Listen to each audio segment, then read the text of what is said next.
नमस्कार बंधुरा माई एस्ट्रोलॉजी चैनेले आपनादेर सकलकेई जानाई स्वागत। आमी प्रद्युत आचार्य। এই ভিডিওতে আমি আপনাদের সঙ্গে একটি বিশেষ হস্তমুদ্রা সম্বন্ধে আলোচনা করব, যে হস্তমুদ্রা আপনারা নিয়মিত অভ্যাস করবার মাধ্যমে আপনারা নিজেদের ভাগ্য নিজেরাই পরিবর্তন করতে পারেন।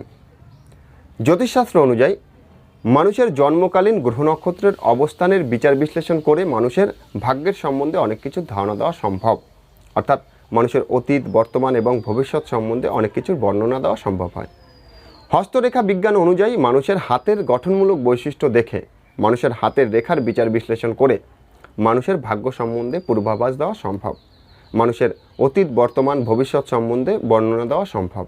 এবং সামুদ্রিক শাস্ত্রের অনুযায়ী মানুষের মাথার চুল থেকে মানুষের পায়ের নখ অবধি বিচার বিশ্লেষণ করবার মাধ্যমে মানুষের স্বভাব, চরিত্র, প্রকৃতি, বৈশিষ্ট্য, মানুষের ব্যক্তিত্ব অর্থাৎ মানুষের ভাগ্য সম্বন্ধে অনেক কিছুই পূর্বাভাস দেওয়া সম্ভব।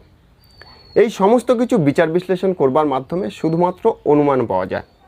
দেখুন, জ্যোতিষশাস্ত্রের দ্বারা মানুষের সম্বন্ধে অনুমান করে মানুষকে সঠিক পথে পরিচালিত করা যায়। আর মানুষ যদি সঠিক পথে পরিচালিত হয় তাহলে কিন্তু সে জীবনে উন্নতির দিকে অনেকটাই এগিয়ে চলতে পারে। যেমন ধরুন, আপনি কোনো ডাক্তারের কাছে গেলেন, ডাক্তার আপনার রোগ নির্ণয় করতে পারলো যে আপনার জ্বর হয়েছে। জ্বর হওয়ার কারণে আপনাকে কিছু ওষুধ দিল এবং কিছু নিয়ম বলে দিল যে আপনি এই নিয়মে ওষুধগুলো খাবেন আর এই নিয়মে চলাফেরা করবেন। যেমন আপনি জল ঘাটতে পারবেন না, ঠান্ডা লাগাতে পারবেন না, গরম পোশাক পরতে হবে, তাহলে কিন্তু এই ওষুধে আপনার ভালো কাজ হবে। তা না হলে কিন্তু এই ওষুধে খুব ভালো কাজ হবে না। এবার আপনি যদি মনে করেন না আমি পয়সা দিয়ে ওষুধ খাবো, আমি কেন ডাক্তারের এত কথা শুনতে যাব, অর্থাৎ নিয়ম কেন মানতে যাব, ওষুধেই তো ভালো হওয়ার কথা, কিন্তু না, তা কখনো হবে না। আপনি ওষুধ খাবেন এবং যদি এই নিয়মগুলো না মানেন, আপনি যদি জল ঘাটেন, আপনি যদি ঠান্ডা লাগান, তাহলে আপনার জ্বর কখনো কমবে না। অর্থাৎ নিয়ম না মানলে যতই ওষুধ খান আপনার রোগ মুক্ত হবে না। ঠিক তেমনই আমাদের প্রাচীনকালের মুনি ঋষিরা এই সমস্ত কিছুর অনুভব করে, উপলব্ধি করে আমরা যাতে সঠিকভাবে জীবনে চলতে পারি তার জন্য অনেক নির্দেশ দিয়ে গেছেন, অনেক পথ দেখিয়ে গেছেন। যেমন জ্যোতিষশাস্ত্র হলো বেদের অঙ্গ, বা জ্যোতিষকে বেদের চক্ষু বলা হয়। চক্ষু দ্বারা সমস্ত কিছু দেখে নিয়ে, উপলব্ধি করে নিয়ে বেদের অন্যান্য শাস্ত্রের মাধ্যমে সেগুলোকে কিন্তু প্রতিকার করতে হবে। যেমন যোগশাস্ত্র, যোগশাস্ত্রের মাধ্যমে আমরা প্রতিদিন নিয়ম করে যোগ অভ্যাস করলে আমাদের শরীরের রোগ প্রতিরোধ ক্ষমতা বৃদ্ধি পাবে, আমাদের শরীর সুস্থ থাকবে, মনও সুস্থ থাকবে। এবং যোগের মাধ্যমে কিছু হস্তমুদ্রাও আমাদের করতে হয়। হস্তমুদ্রা করার মাধ্যমেও কিন্তু আমাদের মানসিক ব্যালেন্স ঠিক থাকে, অর্থাৎ চিন্তাভাবনার গতি ঠিক থাকে। আয়ুর্বেদ শাস্ত্রের মাধ্যমে আমরা প্রয়োজনীয় খাদ্য খাবার খেয়ে আমাদের শরীরের পুষ্টি বর্ধন করতে পারি। অর্থাৎ আমাদের শরীরে কোন খাদ্য খাবার অত্যন্ত কার্যকরী হবে তা কিন্তু আয়ুর্বেদ শাস্ত্রের মাধ্যমেই ভালোভাবে বোঝা যায় বা পাওয়া যায়। এবং বিশেষ বিশেষ কারণে, বিশেষ বিশেষ প্রয়োজনে কোন কোন দ্রব্যাদির দ্বারা কি কি ওষুধ তৈরি করে খাওয়া যাবে তা কিন্তু আয়ুর্বেদ শাস্ত্রের মাধ্যমেই জানা যায়। ভারতীয় নৃত্যশাস্ত্র বলুন, সঙ্গীত শাস্ত্র বলুন, এই সমস্ত কিছু কিন্তু শুধুমাত্র মানুষের মনোরঞ্জন করবার জন্য তৈরি হয়নি। এগুলোরও কিন্তু অনেক কার্যকরী ক্ষমতা আছে, এর মধ্যেও কিন্তু বিশেষ সায়েন্স আছে।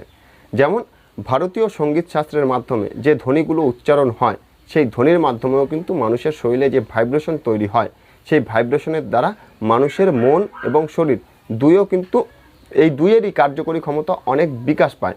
এবং ভারতীয় নৃত্যকলার মাধ্যমে দেখবেন বহু ধরনের হস্তমুদ্রা করতে হয়, কখনো এরকম করতে হয়, কখনো এরকম করতে হয়, কখনো এরকম করতে হয়। নানান ধরনের হস্তমুদ্রা করার মাধ্যমে কিন্তু মানুষের শরীরের ক্ষমতা অনেক বৃদ্ধি পায়। অর্থাৎ এই সমস্ত কিছুর দ্বারাই মানুষের ক্ষমতাকে, মানুষের ক্ষমতার সর্বোচ্চ পর্যায়ে নিয়ে যাওয়ার চেষ্টা প্রাচীনকালের মুনি ঋষিরা করে গেছেন এবং তার নির্দেশ আমাদেরকেও দিয়ে গেছেন। আপনারা যদি ঋষি পতঞ্জলি, গৌতম বুদ্ধ বা যোগশাস্ত্রের সম্বন্ধে জানবার চেষ্টা করেন তাহলে আপনারা জানতে পারবেন যে শুধুমাত্র আমাদের হাতের ভঙ্গিমার কারণে আমাদের শরীরের নিঃশ্বাস প্রশ্বাসের গতি প্রকৃতি পরিবর্তন হয়। আপনারা নিজেরাও চেক করে উপলব্ধি করতে পারবেন। শুধুমাত্র মস্তিষ্ক শান্ত থাকতে হবে। আপনারা এক জায়গায় বসবেন, বসে হাত ঠিক উল্টো করে আপনার থোড়ার উপরে বা হাঁটুর উপরে রাখবেন, রেখে নিঃশ্বাস নেবেন এবং উপলব্ধি করবার চেষ্টা করবেন যে আপনার নিঃশ্বাসের ভাইব্রেশন ঠিক কোথা থেকে সৃষ্টি হচ্ছে। দেখবেন বুকের অনেকটা নিচ থেকে আপনার নিঃশ্বাসের ভাইব্রেশন সৃষ্টি হচ্ছে। উপলব্ধি করতে করতে হঠাৎ করে হাত পরিবর্তন করে দেবেন, অর্থাৎ হাত সোজা করে দেবেন, সোজা করে হাঁটুর উপরে বা থোড়ার উপরে রাখবেন, রেখে নিঃশ্বাস নেবেন এবং উপলব্ধি করবেন যে আপনার নিঃশ্বাসের ভাইব্রেশন ঠিক কোথা থেকে সৃষ্টি হচ্ছে। দেখবেন বুকের অনেকটা কাছাকাছি অবস্থান থেকে নিঃশ্বাসের ভাইব্রেশন সৃষ্টি হচ্ছে। এটা আপনারা উপলব্ধি করতে পারবেন, কিন্তু এমন কিছু বিষয় আমাদের শরীরে ঘটে সেগুলো আমরা উপলব্ধি করতে পারি না। আমাদের নৃত্যশাস্ত্র বলুন, সঙ্গীতশাস্ত্র বলুন, সঙ্গীতশাস্ত্রের মাধ্যমে যে ভয়েস উৎপন্ন করি সেই ভয়েসের মাধ্যমে আমাদের শরীরের বিভিন্ন কোশিকা সহ নিঃশ্বাস প্রশ্বাসের গতি প্রকৃতি পরিবর্তন হয়। নৃত্যশাস্ত্রের মাধ্যমে বিভিন্ন ধরনের হস্তমুদ্রা করা হয়, সেই হস্তমুদ্রার মাধ্যমেও কিন্তু আমাদের শরীরের নিঃশ্বাস প্রশ্বাসের গতি প্রকৃতি পরিবর্তন হয়। অর্থাৎ আমাদেরকে উন্নত মানবের পর্যায়ে নিয়ে যাওয়ার জন্য বা আমাদের ক্ষমতাকে বৃদ্ধি করবার জন্য আমাদের প্রাচীন মুনি ঋষিরা কিন্তু এই সমস্ত উপায়গুলো দিয়ে গেছিলেন। তো আমরা শুধুমাত্র হাতকে নিয়ন্ত্রণ করে দেখুন, আমরা সারাদিনে হাত কখন কোনভাবে রাখি আমরা নিজেরাই জানি না। মস্তিষ্কর সবথেকে সক্রিয় কর্মী হাত, এ বিভিন্ন সময় বিভিন্ন ধরনের অবস্থান গ্রহণ করে, আর সেইভাবে আমরা নিঃশ্বাস নেওয়ার কারণে আমাদের শরীরের নিঃশ্বাস প্রশ্বাসের গতি প্রকৃতি সহ আরও বহু ঘটনা ঘটে যায় যেগুলো আমরা উপলব্ধি করতে পারি না। যোগশাস্ত্র অনুযায়ী আপনি হাতকে স্থির না করে কখনোই মস্তিষ্ককে স্থির করতে পারবেন না, অর্থাৎ আপনার চিন্তা ভাবনাকে কখনো রোধ করতে পারবেন না। আমাদের কর্মব্যস্ততার মধ্যে আমরা দিনের কিছু নির্দিষ্ট সময় যদি আমাদের হাতকে নিয়ন্ত্রণ করবার চেষ্টা করি তাহলে কিন্তু আমাদের মস্তিষ্ক নিয়ন্ত্রণ হবে এবং মস্তিষ্কের চিন্তাধারাও কিন্তু অনেকাংশেই নিয়ন্ত্রণ করা সম্ভব। অর্থাৎ আমাদের বুদ্ধির বিকাশ হবে, আমরা সুন্দরভাবে আমাদের বুদ্ধিকে কাজে লাগাতে পারবো। আমাদের কি করতে হবে দেখুন, যখন আমাদের কাজ থাকে না তবুও কিন্তু আমাদের মস্তিষ্কে চিন্তাভাবনা চলতে থাকে এবং মস্তিষ্কের চিন্তাভাবনার সাথে আমাদের হাতও কিন্তু মুভমেন্ট করতে থাকে। অর্থাৎ কখনো এরকম বিভিন্ন সময় বিভিন্ন ধরনের হাতের ভঙ্গিমা হয়ে থাকে, আর সেই অবস্থায় আমরা নিঃশ্বাস প্রশ্বাস গ্রহণ করার মাধ্যমে আমাদের শরীরের অ্যাক্টিভিটি বা কার্যকরী ক্ষমতা সেভাবেই তৈরি হয়। তো আমাদের যা করতে হবে, যখন কাজ থাকবে না কোনো হস্তমুদ্রা করে হাত ঠিক এইভাবে সোজা করে আমরা বসে থাকতে পারি, তাহলে আমাদের হাত নিয়ন্ত্রণ হবে, হাতের সাথে সাথে মস্তিষ্কও নিয়ন্ত্রণ হবে। দেখুন ভগবান গৌতম বুদ্ধ, শিব শঙ্করের ফটো যদি আপনারা দেখেন বা কোনো মহাপুরুষের ফটো যদি আপনারা দেখেন, তারা যখনই বসেছিল তখনই কিন্তু কোনো না কোনো হাতের ভঙ্গিমা করে বা হস্তমুদ্রা করেই বসেছিল, অর্থাৎ তাদের মস্তিষ্ককে নিয়ন্ত্রণ করবার জন্য।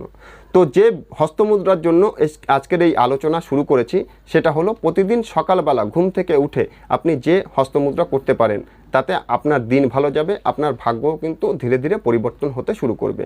সকালবেলা ঘুম থেকে উঠেই আপনি দু হাতে ঠিক এইভাবে 16 নাম 32 অক্ষর, 16 নাম 32 অক্ষর হলো হরে কৃষ্ণ কৃষ্ণ কৃষ্ণ হরে হরে, হরে রাম রাম রাম হরে হরে। এই নাম জপ করলে আমাদের মস্তিষ্কের দুশ্চিন্তা দূর হয় এবং আমাদের মধ্যে কিন্তু শান্তি ফিরে আসে, পারিবারিক অশান্তি থাকলেও দূর হয়।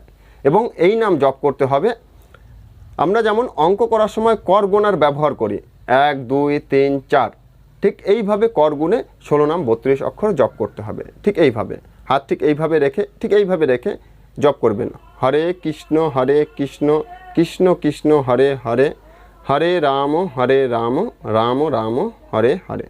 অর্থাৎ যতবার হরে ততবার 1 কর, যতবার কৃষ্ণ ততবার 1 কর, যতবার রাম ততবার 1 কর। বিভিন্ন সময় বিভিন্ন করে হাত দেওয়ার কারণে হাতের ভঙ্গিমা পরিবর্তন হচ্ছে, অর্থাৎ এগুলো কিন্তু প্রতিটাই আলাদা আলাদা হস্তমুদ্রা।